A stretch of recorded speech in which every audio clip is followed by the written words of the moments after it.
El Comando Norte de los Estados Unidos, que por cierto, vamos a reflexionar un poquito, ¿no?, sobre que los Estados Unidos tengan oficinas para administrar la seguridad de otros países que no son el propio. O sea, ¿a qué otro país se le permitiría hacer eso? Pero bueno, el jefe del Comando Norte, el general Glenn Van Herk, señaló, y vamos a compartir esta noticia de RT, y esto lo pueden ver en múltiples canales.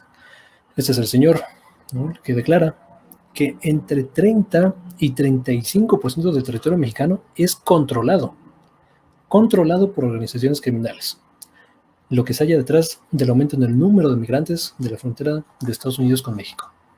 Y esto es la cita textual.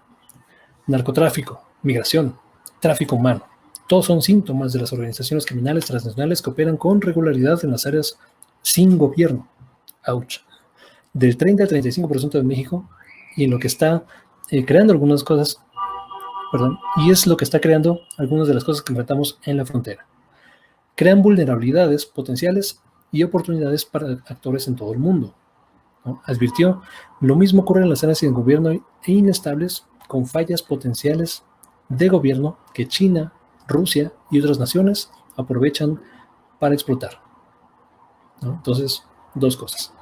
De 30 al 35% del territorio mexicano está dominado, controlado, dice él, por el crimen organizado, y eso nos hace susceptibles a la influencia negativa, perniciosa de China y Rusia. Bueno, si esto fuera el más básico de los ensayos, ya nos digamos de universidad, cabrón, o sea, de preparatoria, lo primero que se requeriría, diría, bueno, cita requerida, ¿no? Muestra tu evidencia. Dices, para empezar, define tus términos. Crimen organizado. ¿Qué estamos entendiendo por crimen organizado? Producción y distribución de drogas. Estamos hablando de secuestro, ¿no?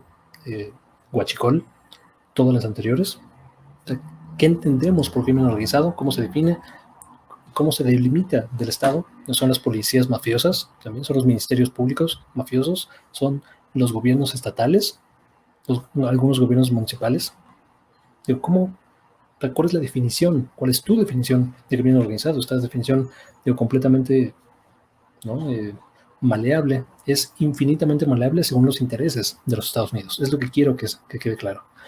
Y dos, pues tienes que mostrar tus fuentes, ¿no? O sea, tu tarea, o sea, cuál es la metodología concreta que te llevó a determinar que de 30 a 35% del territorio mexicano está siendo controlado por el crimen organizado. Estas revelaciones sueltitas, ¿no?, de personas que se muestran, ¿no?, con su halo de seguridad, ahí lo veíamos con su uniforme, ¿no?, general, ahí 3 estrellas en cada, o sea, son argumentos de autoridad. Es una falacia de autoridad. Porque lo dijo el jefe del Comando Norte, entonces debe ser verdad. Y muchos medios mexicanos, además yo diría, todos los medios corporativos mexicanos lo están tomando y lo están regurgitando como si fuera verdad. Y en Estados Unidos también se está tomando así. Hay que cuestionarse profundamente a qué intereses beneficia la perpetuidad de la mal llamada guerra contra las drogas. Aquí lo hemos hablado profunda y extensamente y lo seguiremos hablando cada vez que surge el tema. Cada vez que el gobierno, en este caso de Joe Biden, pero que esto ha pasado históricamente, desde George Bush se aprieta la tuerca al gobierno mexicano y a los gobiernos latinoamericanos para criminalizar el uso y consumo de las sustancias y castigar, pero profunda y severamente, al consumo y a tráfico de drogas. En realidad la tendencia comienza desde más atrás, desde Richard Nixon, quien a voz de sus propios secretarios, de uno de sus secretarios, creo que era de defensa, no me acuerdo si era secretario de defensa o asesor en temas de seguridad, pero o sea, asesor cercano, dijo abiertamente que la guerra contra las drogas, en la versión moderna como la conocemos, fue una estrategia deliberada del gobierno de derecha de Richard Nixon, que por cierto, Richard Nixon, con los republicanos que hay hoy, en realidad Richard Nixon es un sería un demócrata el día de hoy, sería como Joe Biden, pero pues es otro tema. Fue una consecuencia deliberada para perseguir a minorías y a gente de izquierda, abiertamente. Y en México, los gobiernos neoliberales compraron completita esta guerra contra el crimen organizado, esta guerra contra las drogas, que en México, con Felipe Calderón, explotó de forma masiva y descontrolada. De nuevo, vamos a lógica básica. Si estamos de acuerdo que la generalización y el exceso de consumo de drogas es un problema para cualquier país, entonces estamos de acuerdo en implementar una estrategia para disminuir, ¿no? Disminuir las drogas en el territorio controlado por los grupos de crimen organizado, la producción, distribución, adicciones y muertes, ¿no? Esos serían los criterios por los cuales puedes evaluar si una estrategia está funcionando o no. A partir de la guerra contra las drogas en México, y esto pasó también en Colombia, en Bolivia, en Venezuela, pero vamos al caso mexicano. Hoy en México se ha triplicado la violencia que había antes de la guerra contra las drogas. Hoy México ya no solo es, o ya no principalmente es un territorio de paso, sino somos productores de todo tipo de sustancias. Consumimos más drogas que antes y sobre todo hay más desplazados y lo más grave, hay más muertos. Más de 250,000 personas han fallecido desde la famosa guerra contra las drogas en México a partir de esta estrategia. Bajo la métrica que tú me pongas, es una estrategia fallida.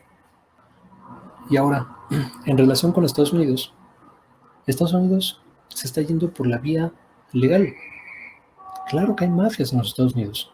¿Cómo se mueven estas drogas? ¿Cómo se mueven los recursos naturales? ¿Cómo se mueve el crimen? ¿Cómo se mueven los dineros? No estamos hablando de 200 pesos, no estamos hablando de 10,000 pesos que puedes llevar en una maletita, o sea, estamos hablando de miles de millones de dólares.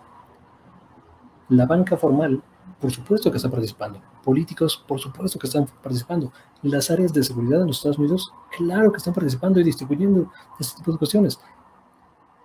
No se puede concebir que Estados Unidos sea el mayor consumidor, sea el mercado con más demanda de sustancias en el mundo, pero está exportando la violencia a otros países. La violencia generalizada, ¿no? Todo lo que sabemos de los periódicos, los grupos de crimen organizado, ¿no? Las guerras entre unos y otros, los ajustes de cuenta, los decapitados, los ajusticiados, eso pasa en Estados Unidos, pasa en México. Estados Unidos está maximizando las ganancias y está exportando las pérdidas. Es así. Cuidado, mucho cuidado con el complejo industrial militar de los Estados Unidos. Este término se usa muy frecuentemente de forma, es más, yo diría hasta muy sueltita, pero es un término que acuñó, o por lo menos yo lo escuché por primera vez por el presidente saliente, Eisenhower, que advertía de este poder. Decía, cuidado, o sea, porque estos cabrones, o sea, no, siempre van a querer y van a necesitar guerra, van a necesitar colocar alarmas, conflictos en todo el mundo. ¿Sí? Yo apenas pude contenerlos, pero su poder está creciendo. Cuidado con el complejo industrial militar. Hoy lo vemos. No importa qué presidente sea, no importa qué partido, la guerra persiste. Dejemos, por favor, de comernos estas ideas simplistas, estos maniqueos, ¿no? De buenos contra malos, policías contra ladrones, ¿no? De gobierno de Estados Unidos contra crimen organizado. O sea, no. Veamos qué hay detrás. Veamos quién se beneficia de esta cuestión. Solamente para cerrar y para redondear el punto que estaba haciendo, Tamaulipas, probablemente el estado de México, ¿no? Donde más consistentemente vemos un desgobierno, un narcogobierno, podremos decir. Recientemente se encontraron ductos, ¿no? De extracción de recursos naturales, particularmente de gas natural, hacia empresas de Estados Unidos. ¿Cómo lo hicieron? ¿Con quién negociaron? ¿Quién les dio ese permiso? Cuando hay violencia, cuando hay desgobierno y cuando hay instituciones frágiles, la extracción de recursos naturales es mucho más fácil. Mucho cuidado con comprar esta narrativa securitizadora. Hoy le preguntaron desde ayer le preguntaron al presidente López Obrador, hoy le preguntaron a la secretaria de Seguridad, Rosa Isela Rodríguez. Los dos negaron categóricamente esta aseveración y tienen razón en luchar en contra de esta narrativa securitizadora y militarizadora, que solamente es perniciosa para nosotros y es benéfica para los intereses de unos pocos allá en los Estados Unidos. Muchas gracias por ver, muchas gracias por compartir, por suscribirse. Las drogas tendrían que ser un problema de salud pública y no de seguridad pública. Y nos vemos hasta la próxima.